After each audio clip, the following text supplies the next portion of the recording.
somewhere, perhaps in an old farmhouse, or tucked away in the attic of a Victorian home, inside an antique cedar chest, there rests a small bundle of postcards. A faded ribbon still holds them together. The paper has yellowed, the corners have softened, time has left its fingerprints on every edge. You untie the ribbon, carefully, almost instinctively. The first postcard depicts a smiling jack-o'-lantern, not frightening, friendly. Its eyes glow beneath an orange October moon. A black cat arches its back nearby. A witch sails quietly overhead on her broom. Autumn leaves dance around them all. You turn the postcard over.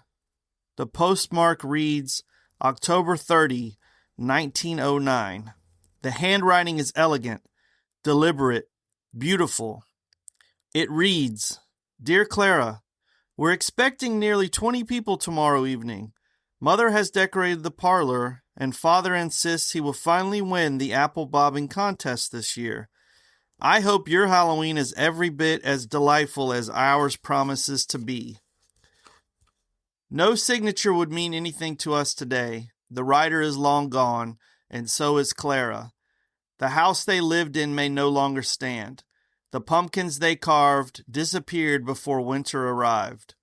The party ended more than a century ago, the laughter fading into memory. And yet, somehow, this postcard survived. It crossed generations, outlived its sender, outlived its recipient, outlived nearly everyone who ever held it, until eventually it found its way here into our hands. And that raises a remarkable question. How can something so small carry so much Halloween?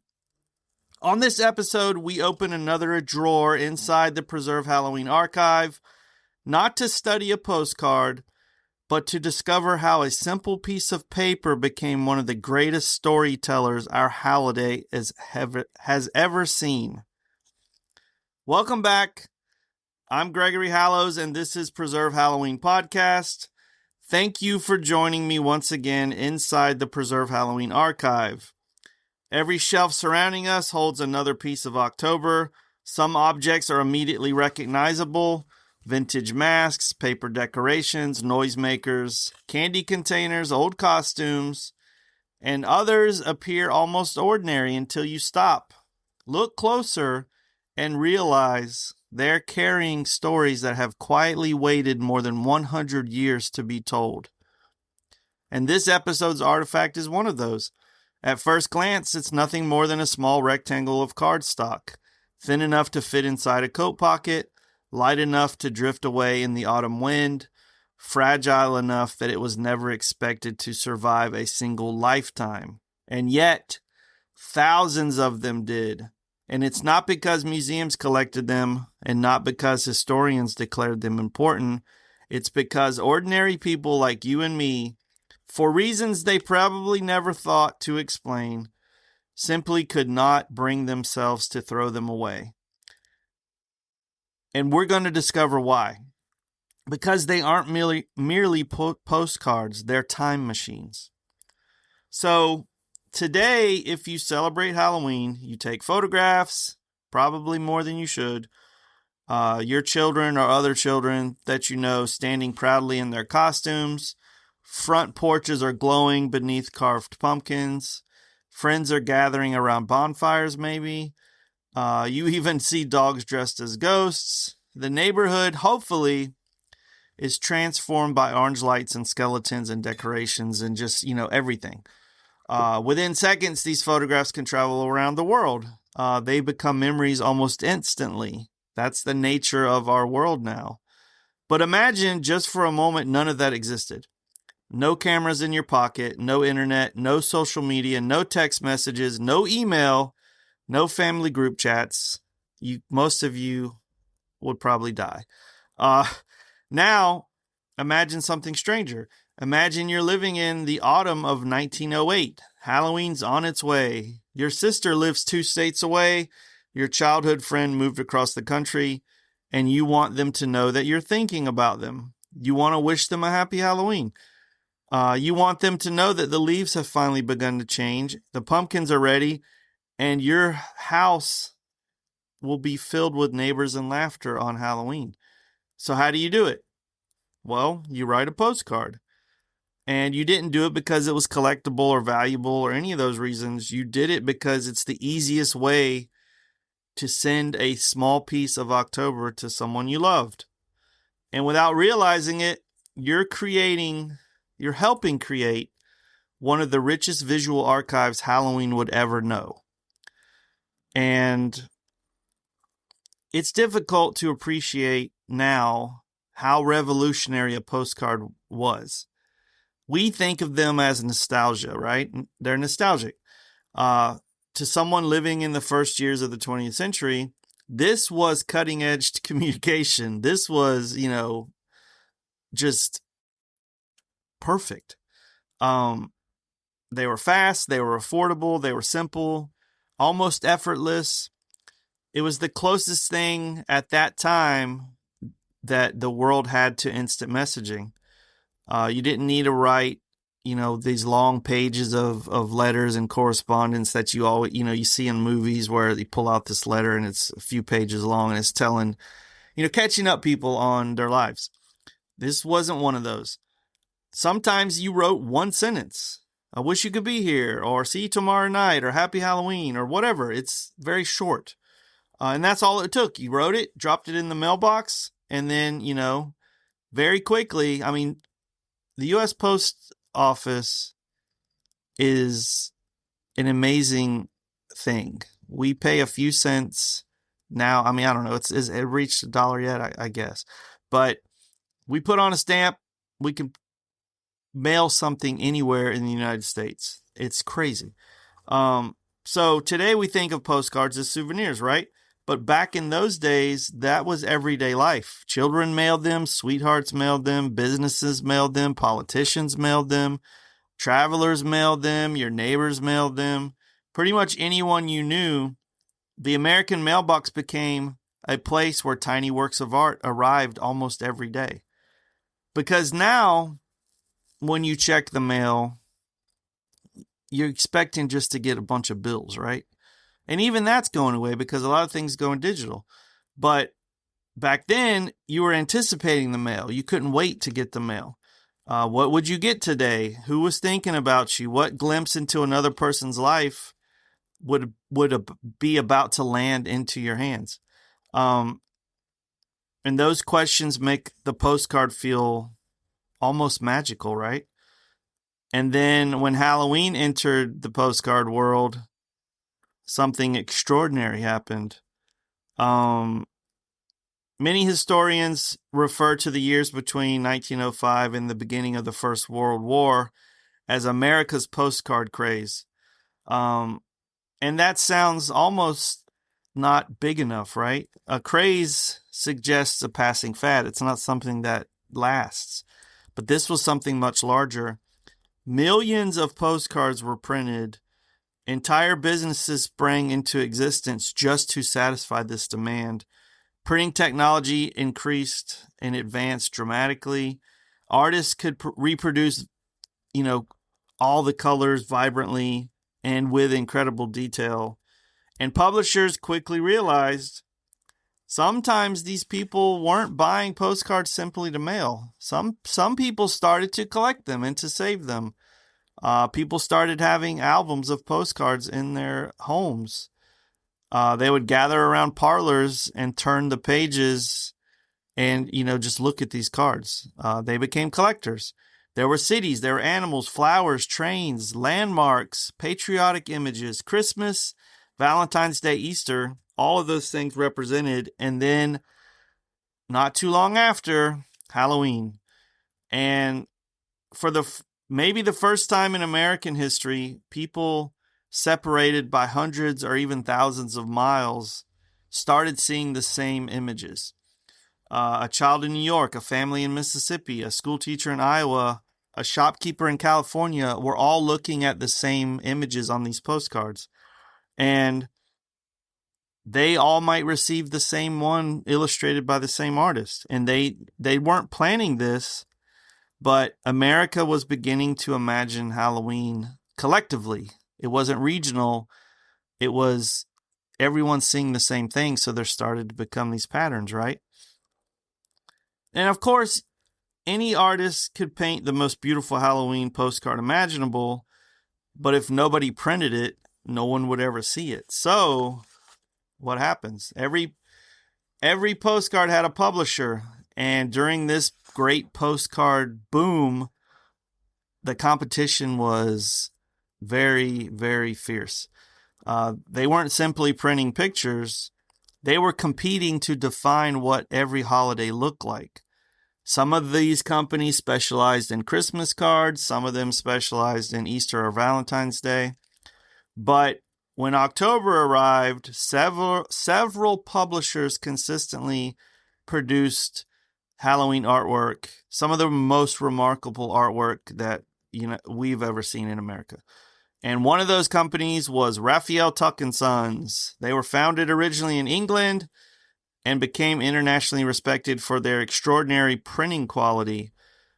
Collectors still recognize many Tuck postcards immediately. They had rich colors, exceptional detail, heavy cardstock, and embossing that catches the light even more than a century later. So if you have one in your hand today, it's pretty easy to understand why families wanted to keep them. They were works of art in your hand, just, small.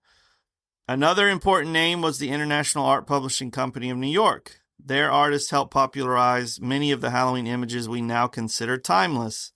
Their postcards often balance elegance with playfulness, and that made them a favorite among collectors, right? So then we have the Winch Publishing Company. You probably heard that name if you're a collector of postcards. Winch became known for vibrant colors, imaginative compositions, and some of the finest seasonal illustrations of the postcard era. Many of these postcards are reproduced in books today, and a lot of them are from Winch Publications. I have a few of them. But these companies weren't the only ones. There were hundreds of regional publishers, small print houses, local stationers, and commercial printers. These all contributed to Halloween's visual identity. And like anything, some of them only lasted a few years. Others merged into make bigger companies, and some have been forgotten entirely. But every one of these publishers helped create and shape the holiday visually as we know it now. Without these publishers, a lot of this artist's work would remain inside sketchbooks. And without artists, the publishers had nothing to print. So together, they transformed Halloween into something millions of Americans could hold in their hands. And let's think about this for a second. At some time in the U.S. history, Halloween didn't really have a face. And that's weird to think about now.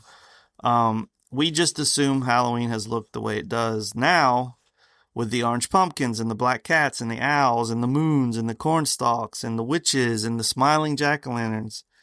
But those visual traditions don't just appear out of thin air. Someone has to imagine them. Someone has to draw them. Someone has to print them.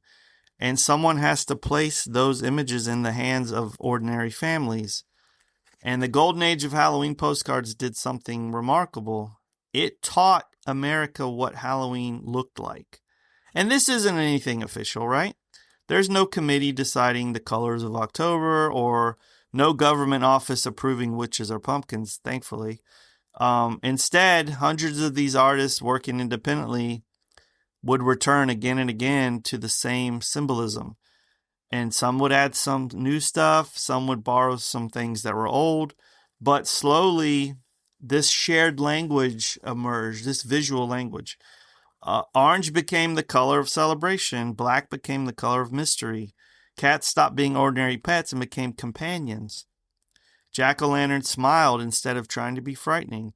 The harvest blended with folklore, and autumn became inseparable from Halloween. Now, we all know, like, historically, the reasons for the colors and, a lot of that stuff. But from a artistic and commercial standpoint, these reasonings, take on different meaning.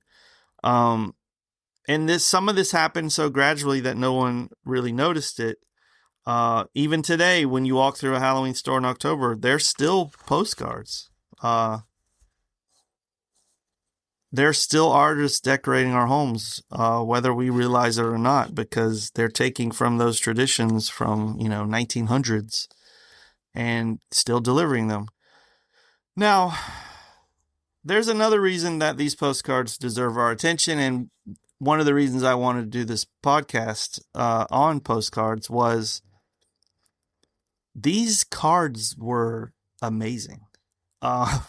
And it's hard to just, say that and it not sound, just me trying to, hype up this podcast or whatever. But go back and look at some of the artwork on these postcards. It's wonderful. So imagine you're an artist back then. Your assignment, you're not given anything that, it's going to be for a museum or, anything considerably, it's, I don't know what a lot of artists think about commercial art, but this wasn't a job to paint something that was typical, right? This was something that you would create that a school teacher in Ohio would pin to their mirror, or someone on a farm in Kansas would put away in an album. And your canvas was tiny, but you had to capture the entire feeling of October on it. The crisp air, the changing leaves, the mystery, the anticipation. Everyone's anticipating Halloween night. And you had some artists who would fill every inch of that canvas with details. And then some would do simple things. They would just have a pumpkin, by itself, glowing, a lone witch, a moonlight sky, a single black cat just staring at you. So each one of these postcards became a small gallery, and it was an affordable piece of imagination that a lot of families could afford. And maybe that's why so many of them escaped the trash. Maybe this beauty was just so recognizable when they saw it, they couldn't explain why, but they had to keep it. So they saved them. They tucked them into books, slipped them into the drawers in the bedroom or wherever, pressed them between photographs. And because they did this, we still have these postcards today. Not merely as collectors, but again, we collectively are the caretakers of someone else's October. We are the caretakers of Halloween.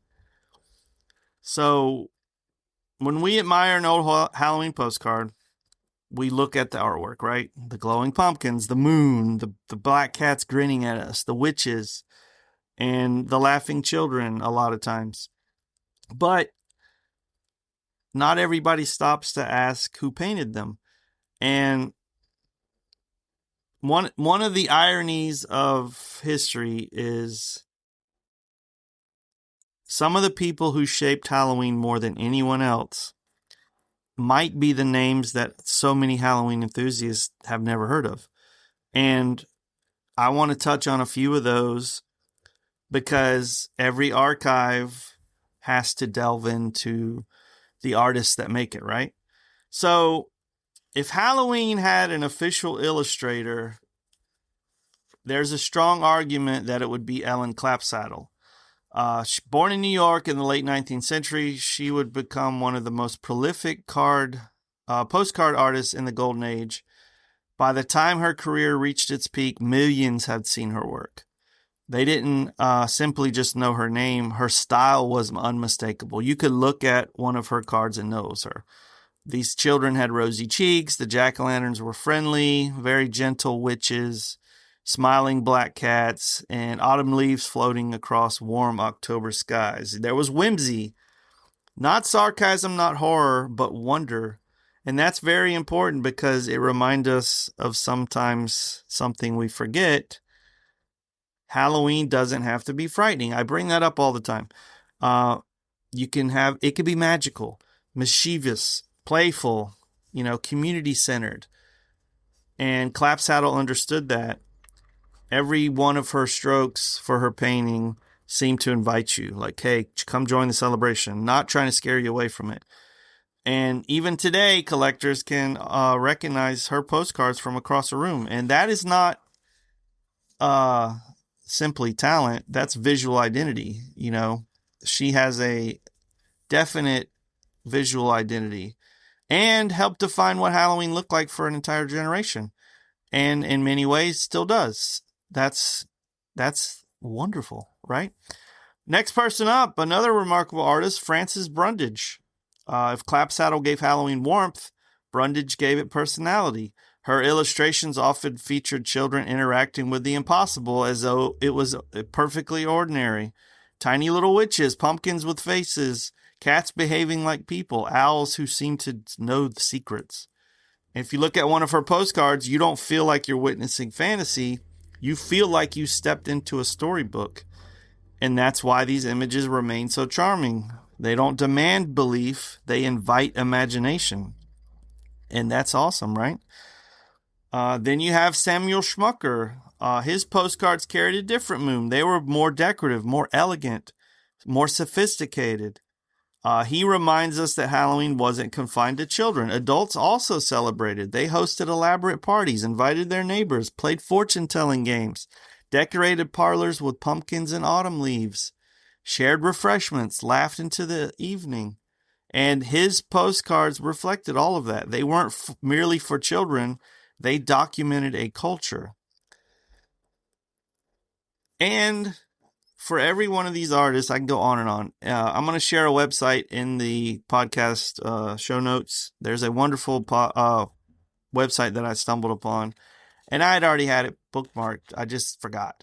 I have a lot of stuff saved on my computer. It's insane. But I will share this website with you. It's a really cool, I think it's just called Halloween Postcards. But check that out in the show notes. So for every famous artist, there were dozens whose names faded into history. Illustrators working long hours in publishing houses, designers preparing holiday collections months before autumn arrived, printers carefully laying colors onto cardstock, the editors choosing which designs would reach store shelves. So imagine one of those studios, long wooden tables, paintbrush soaking in jars everywhere, fresh illustrations drying beside windows, stacks of reference sketches. Someone was experimenting with a new pumpkin face. Someone else was trying a new way to do the moon, another witch, another black cat.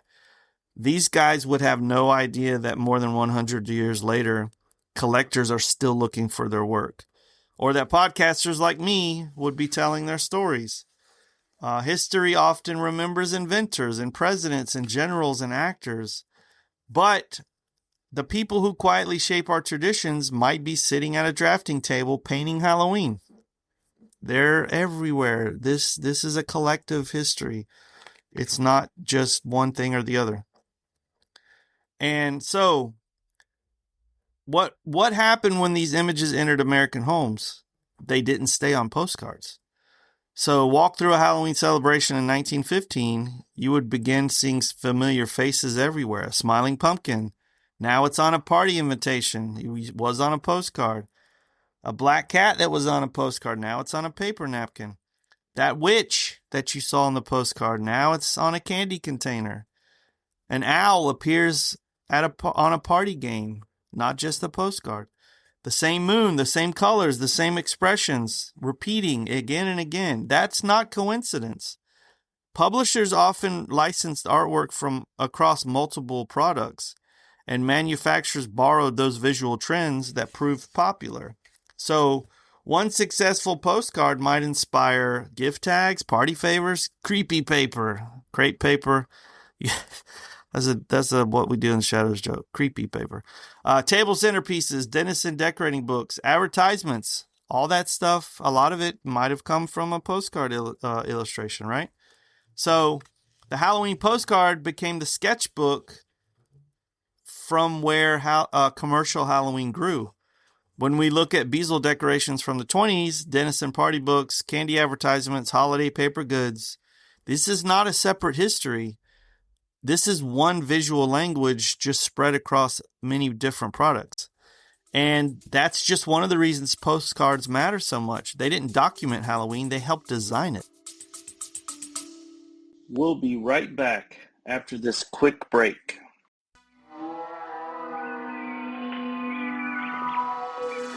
I am Gregory Hallows, your voice behind the Preserve Halloween podcast and founder of the Halloween Preservation Society. Halloween is more than a holiday. It's history, folklore, and a tradition worth protecting. If you love the stories, the research, and the deep dives into Halloween I bring you, please consider supporting the Preserve Halloween podcast.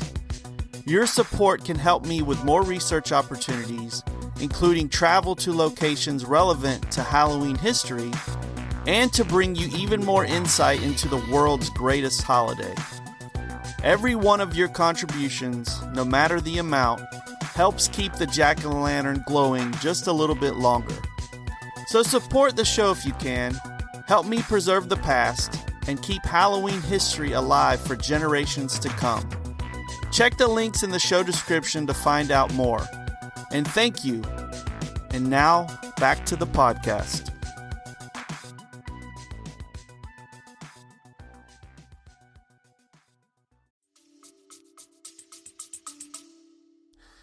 And something else begins to emerge looking at these postcards. The jack-o'-lantern changes. Earlier folk traditions treated carved turnips and pumpkins as protective objects, which they were. They were meant to ward off wandering spirits. They belonged to the old beliefs carried across the Atlantic. But on these postcards, a pumpkin became something different. He was smiling, winking, welcoming. The frightening qualities softened into friendliness. And that transformation matters because millions of Americans saw those images. Children grew up with them. Stores was decorated with them. Schools displayed them. Manufacturers borrowed from them. And before long, the smiling jack-o'-lantern wasn't simply one artist's idea. It was Halloween itself. So, think about that, right? One generation of illustrators reshaped the face of an entire holiday. And not through speeches, not through laws, but simply through postcards. And once these Halloween postcards became popular, competition exploded. We talked about this a little earlier. Publishers understood something very quickly. People weren't buying just one postcard. They wanted collections. They wanted new designs every year. They wanted fresh artwork, different greetings. Fashions change just as they do today. And the customer is looking for the newest Halloween release. They don't want to buy something they already had, right? So some cards became sparkled, some became embossed, some featured rich gold accents. Some were printed with such detail, it's still amazing today to see it. Walk into a stationery shop during the postcard boom. Can you imagine that? You're basically walking into a Halloween store now. Everywhere you looked, October was there. Bright oranges, blacks, gold, purples. These shelves were overflowing with possibility. Children were excited. Adults were picking out their favorites. The neighbors were comparing designs. And for just a few pennies, you could send someone a piece of art and a piece of Halloween. And so it's hard to imagine because, this is such a long time ago. But how many of these artists believe they were making history? They were just doing their job, right? They were meeting a deadline. They were creating next season's artwork. They were trying to earn a living. And that's usually how history works. The people living it rarely recognize they're creating a tradition. It's only us looking backwards, we realize the importance of what they left behind. Every Halloween postcard is a collaboration between a ton of ordinary people, an artist, a printer, a publisher, a postal worker, a sender, a recipient, the family member who chose to keep it, the antique dealer who rescued it, the collector who preserved it, and then finally us. We are the caretakers, not because we own these stories, but because we've inherited the responsibility of making sure they're never forgotten. That is, again, the point of all of this stuff I do. We cannot allow these traditions and this history to be forgotten. So a lot of times when people ask me, why are you preserving, why do we need to preserve Halloween? Like, it's not going anywhere. Well, maybe, but if we don't keep talking about it and we don't keep looking for discoveries and we don't keep sharing the information we know, maybe it will disappear. Who knows? We're only on this earth for so long. So I'm going to spend my whole time here talking about Halloween and sharing all the things that I find. So hopefully you do too. I want everyone to take on the mantle of Halloween preservationist, right? So again, I like to do this a lot. Close your eyes. Imagine you're standing on the porch of a small American home in 1911. The leaves have just recently begun to fall. A horse and buggy rattles past on the road. Someone nearby is burning brush. You smell the wood smoke. Children are getting excited about tomorrow night. Inside the house, a young woman sits at the kitchen table, and in front of her is a small stack of Halloween postcards. She's got a bottle of ink, a pen, and her list of names. One's her sister, one's her cousin, one's an old school friend. Perhaps someone she's secretly hoping will write back. They're not writing history, they're just thinking of people that they love. And one by one, she signs each postcard, places the stamp in the corner, walks down to the mailbox, and puts them in. Now, her part of the story is finished, right? Or so she thinks. She has no way of knowing that one of these postcards will survive world wars, the Great Depression, floods, house moves, children, grandchildren, estate sales, antique malls, collectors, and eventually find its way into someone's hands more than 100 years later. History often survives because ordinary people perform ordinary acts, and mailing a postcard is one of those acts. So, remember that. This is all just us preserving, us deciding, I'm not going to throw that thing away. I'm going to keep it because who knows? It might be cool to look at later, right? And one of the best things about Halloween postcards is turning them over. The artwork always catches your eye, right? But one of my favorite things is looking at the handwriting and the dates and the subject matter of what's written on the postcard itself. That's where the stories live. And some of the messages are just plain boring. Wish you could come to the party. Don't forget mother said to wear your coat. I hope you have a nice Halloween. Those aren't drama. That's not anything historic. That's just everyday life, right? And that's why they're historic. To me, history in books preserves extraordinary moments. Wars, inventions, famous speeches, presidents. But postcards preserve something that's maybe much rarer. They preserve Thursday. They preserve ordinary life. They preserve how people greeted one another, how they joked, how they flirted. They preserve language, how they wished friends happiness, how they looked forward to an evening that mattered to them. That's the kind of history that disappears first unless someone saves it. And that's us, right? So like I said, oftentimes the collector becomes fascinated by the artwork of these postcards, but take a look at the postmark if you own one of these or if you see one. This represents a single moment, a clerk in a post office picking up a stamp, pressing it against fresh ink, and then bringing it down on the card. It could be October 27th, 1908. It could be October 30th, 1915. In that instance, this postcard has officially entered history.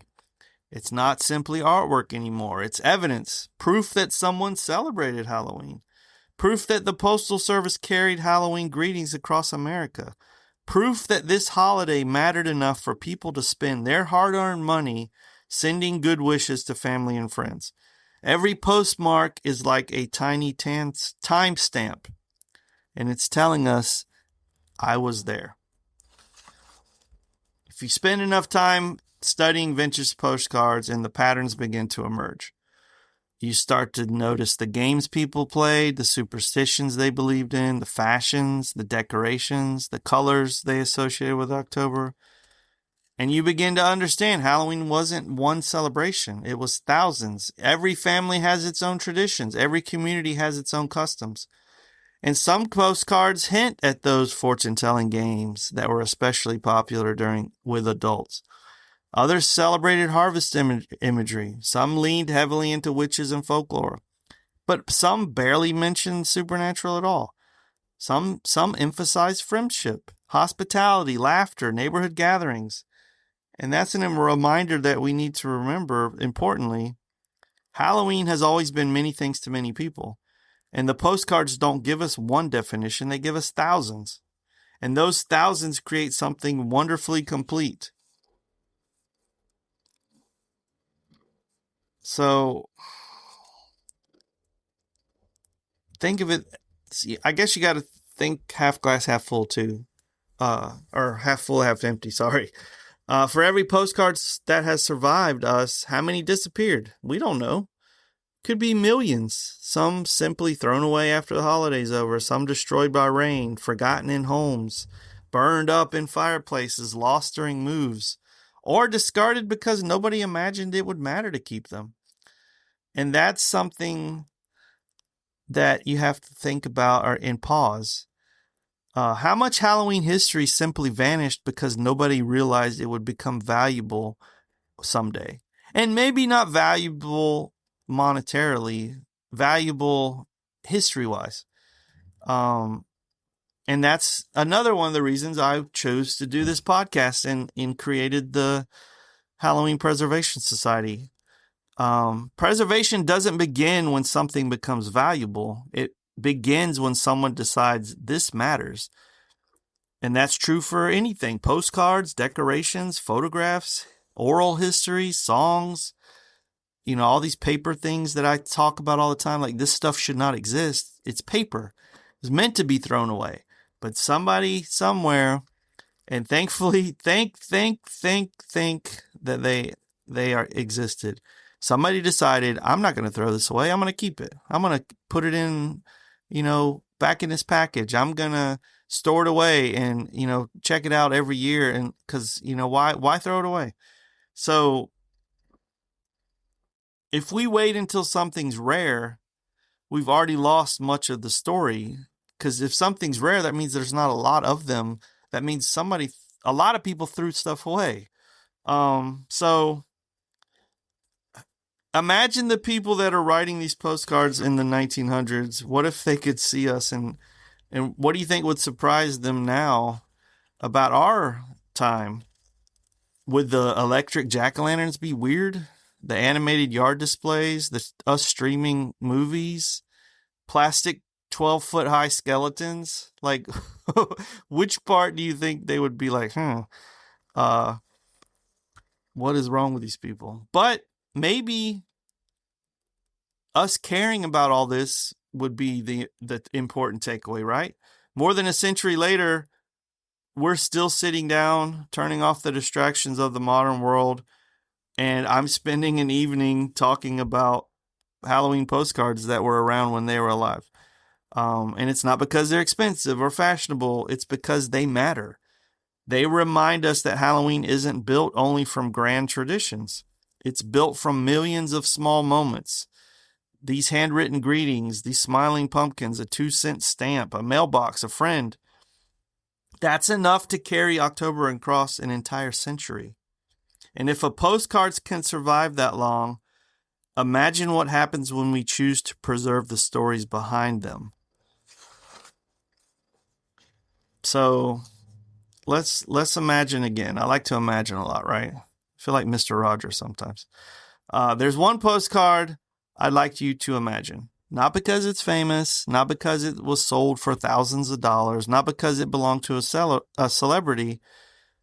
It's the opposite. Imagine the most ordinary Halloween postcard you can. Maybe it has a pumpkin on it, or a witch, or a black cat. It doesn't matter. Happy Halloween could be written on it, and that's it. This was purchased at a neighborhood store for a few pennies, written on quickly, a small greeting. Hey, Happy Halloween. I hope to see you soon. Something like that. Threw it into the mail. Somebody read it once. They smiled at it, and then they put it away in a dresser drawer. That simply could be the end of the story, right? Because paper wasn't meant to last. This is like one of the hearts of my like rants is none of these things that are surrounding me personally, not to imagine the rest of you guys that collect stuff, but most of the things that we collect and love shouldn't exist because they are paper. They get wet, they tear, they fade, they burn. Children draw on it. Families clean out closet. People move. History is surprisingly fragile. Well, not surprisingly so much, but it is. But against every reasonable expectation, these things survive. And not because anyone planned for it, but somewhere along the line, someone hesitated and said, hey, you know what? I'm going to keep this.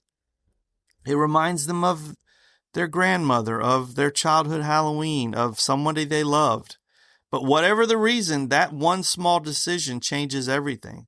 Every generation that followed had another opportunity to make that same choice. So keep it or throw it away again and again and again. And eventually we find it.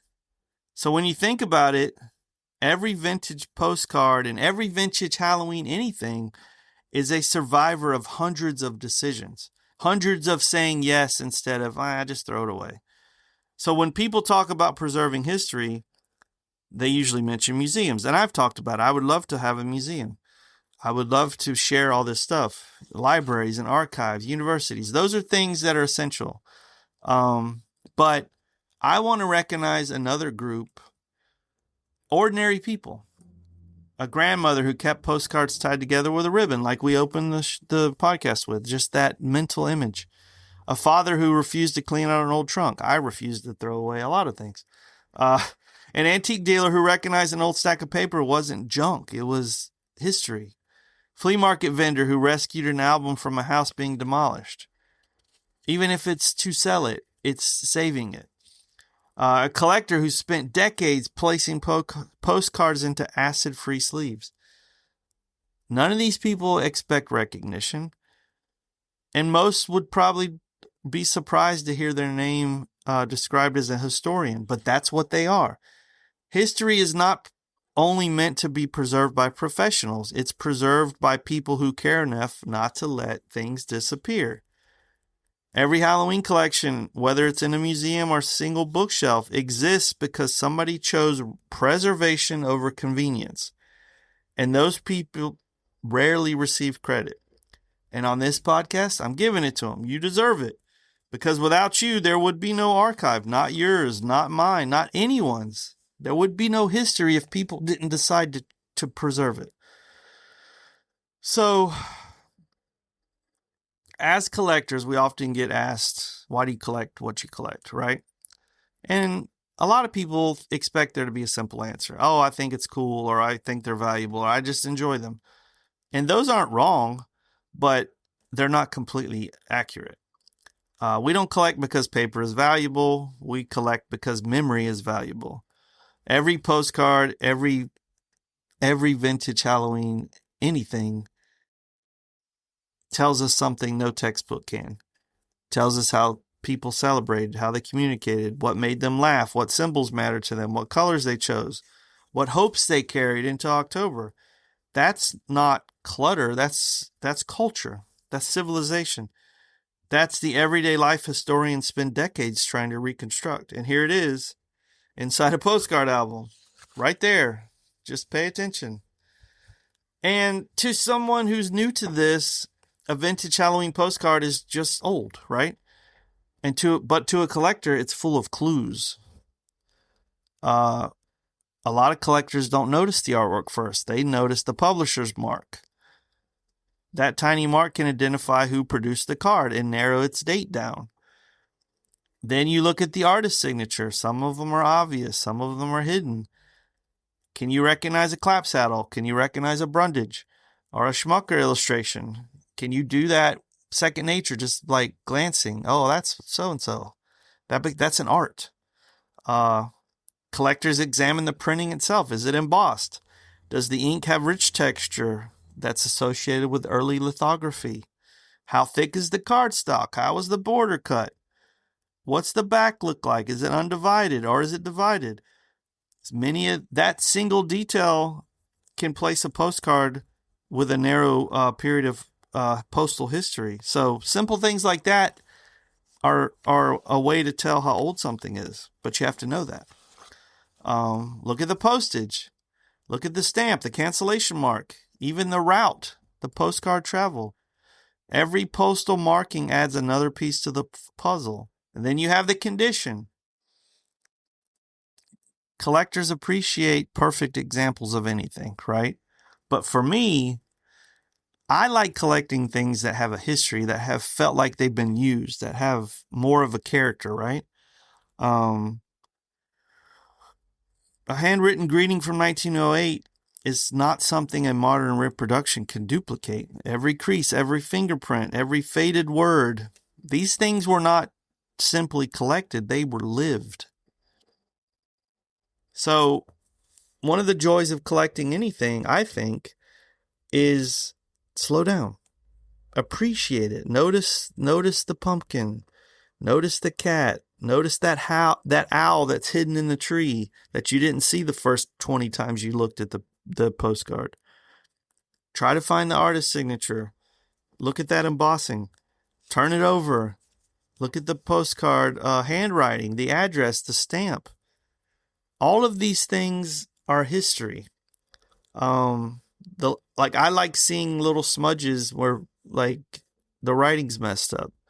Or, they touched their finger on the ink before it dried. All that stuff's cool. Collectors talk about condition, mint, near mint, excellent, very good, fair. All that stuff is a big deal. But like I said, I like worn out postcards. I like something that looks like it's survived. Like to see something that's too fresh and too clean just seems odd to me. Evidence of life, I guess, is the way to describe it. And the cool thing about these postcards is a lot of them are showing us a Halloween we will never experience. Horse-drawn wagons and gas lamps and handwritten invitations. I mean, who does that anymore? It's cool to see those things. I mean, time doesn't work to where we can return and go back in time and see this stuff, but we can get a glimpse of it with these postcards. We can study the artwork, read the message, and the distance between now and back then becomes much smaller because we're holding it in our hand. Because we're traveling to the past, but the more appropriate way to look at it is those people from the past have reached forward. They don't know our names. They don't know I'm putting on a podcast or we're doing digital archives or conventions of collections and none of that stuff. They left us a little piece of October and it found us, and that's a crazy thing. So why do we preserve? That's kind of, like I said, that's a question I get asked a lot, and that's the heart of all of this for me. And sometimes people think preserving is saving objects. That's part of it. But we preserve because these artifacts carry a story. Every story carries a tradition. Every tradition carries a piece of who we are and where we came from. And if you lose enough of these artifacts, you lose the story eventually. If you lose enough stories, you lose the tradition. And if you lose the tradition, you begin to forget the holiday itself. And that's why this archive exists. I'm not trying to just collect paper. I'm trying to protect memories. I'm not just trying to admire old photographs or old postcards. I'm trying to understand the people who came before us and why they loved this holiday so much. I don't want to live in the past, but I want to make sure the past has a voice. And sometimes that voice is on a postcard that's no bigger than the palm of your hand. I'll probably quote this quite a lot, So it's going to become another one of the catchphrases of the show. Every archive is built one artifact at a time. Every tradition is preserved one generation at a time. And every October, we become the next caretakers. Now, I would argue we become the next caretakers all year round, but if you want to concentrate on October, that's fine. So, when we began this episode, we opened an old trunk, and inside it was a small bundle of postcards tied together with a faded ribbon. And at the time, you could have thought of them as just, oh, it's just some old paper, right?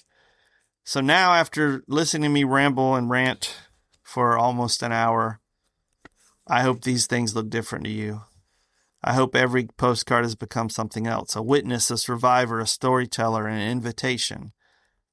Every one of these postcards reminds us that Halloween isn't built from the spectacular moments. It's built from ordinary people. Parents decorating the parlor, children carefully choosing their costume, neighbors gathering beneath paper lanterns, friends laughing, someone stopping at a general store to buy a postcard, someone else pausing long enough to write Happy Halloween. These moments rarely appear in history books, but together they become the history of Halloween. No single museum owns it, no government protects it, no corporation controls it. Halloween belongs to all of us, and that also means its history belongs to all of us. So, think about it. When someone is carefully wrapping a vintage paper decoration before placing it back into storage, when someone else is restoring an old Ben Cooper costume, when someone is organizing Denison party books, when a family is passing down a papier-mâché candy container that belonged to their grandparents, when another person has discovered their first Halloween postcard at an antique mall, and they have no idea they began a collection.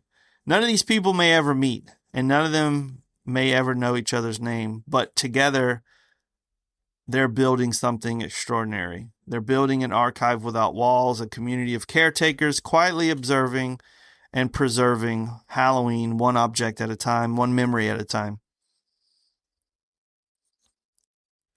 So, just remember, at some point, someone from the past said, "This matters to me." And more than a century later, we are still saying it matters to us too. And that's the most important thing preservation accomplishes. It reminds us that we never celebrate Halloween alone. We are celebrating with everyone who chose to preserve it and to make it a part of their lives. And every October we celebrate beside generations we've never met and never will. So before we close this archive, this podcast, let's look at this postcard one more time. Smiling pumpkin, black cat, golden moon, elegant handwriting, October postmark, the faded stamp, the tiny crease where someone once held it. Nothing about it is extraordinary until you remember it crossed more than a century to reach you and be held in your hands. Thank you to those of you who never let this stuff disappear. Thank you to those of you who care enough to continue to keep this stuff relevant. Our favorite holiday has survived because generation after generation decided it was worth keeping alive. We decorate, we celebrate, we collect, we remember. So we're at the end of the episode, and we're gonna ask this question again. We're gonna hear this a lot. Why does this artifact deserve a place here? And the answer is because Halloween postcards aren't all rare, although many are. And it's not because they are valuable, even though a lot of them are very, very highly sought after. They are here because few objects capture the spirit of Halloween's golden age more completely. They show us what people imagined, what they celebrated, what made them smile, what traditions they shared, and what hopes they mailed across the country. If Halloween had a photo album of family, these postcards are the pages. And that alone earns them a permanent place in the Preserve Halloween archive.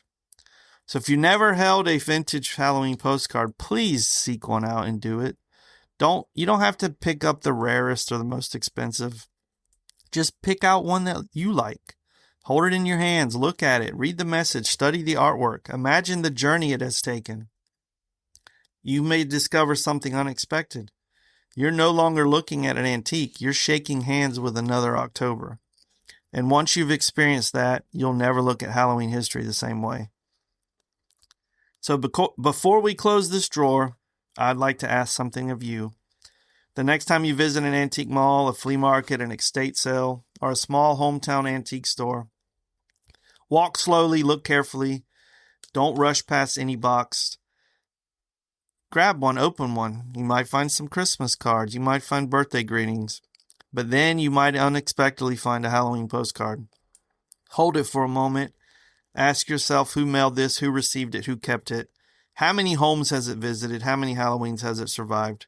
And then ask one more question, and this is the most important one. If I don't rescue this, who will? Because preserving Halloween doesn't always begin with museums. Sometimes it begins with one person finding one postcard and deciding this story deserves another 100 years. And 100 more and 100 more. So let's tie the ribbon once again around this small bundle of postcards. Return them carefully to their place on the shelf. Let's not hide them. Let's protect them. Waiting patiently for the next curious visitor, because that's what archives do. We don't keep history from people. We keep history for people.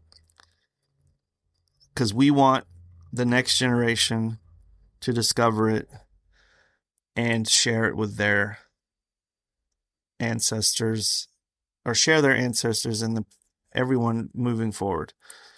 So thank you for not just listening to this podcast. Thank you for caring. Every time you rescue an old decoration, every time you save a photograph, every time you tell a Halloween story, every time you share a tradition with someone younger than yourself, you become part of this archive. You become one of its caretakers, and that means Halloween's story continues. So thank you for stopping by. I look forward to your next visit. Until next time, stay strange, stay curious, stay spooky, and always preserve Halloween. And don't forget, if you would like a free month of membership to our Patreon, check out the show notes and follow the link that's included.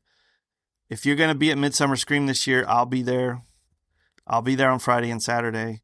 I'm hoping to grab a bunch of new stickers for my spooky square body, my 1985 Chevy C10. I would love to meet a couple of people. I'm hoping to get a couple signatures on some posters I'm bringing. There's a bunch of people I only see at this event, and I'm really looking forward to hopefully bumping into them. And maybe I'll get to meet you. So you guys have a great week, and I will see you next time.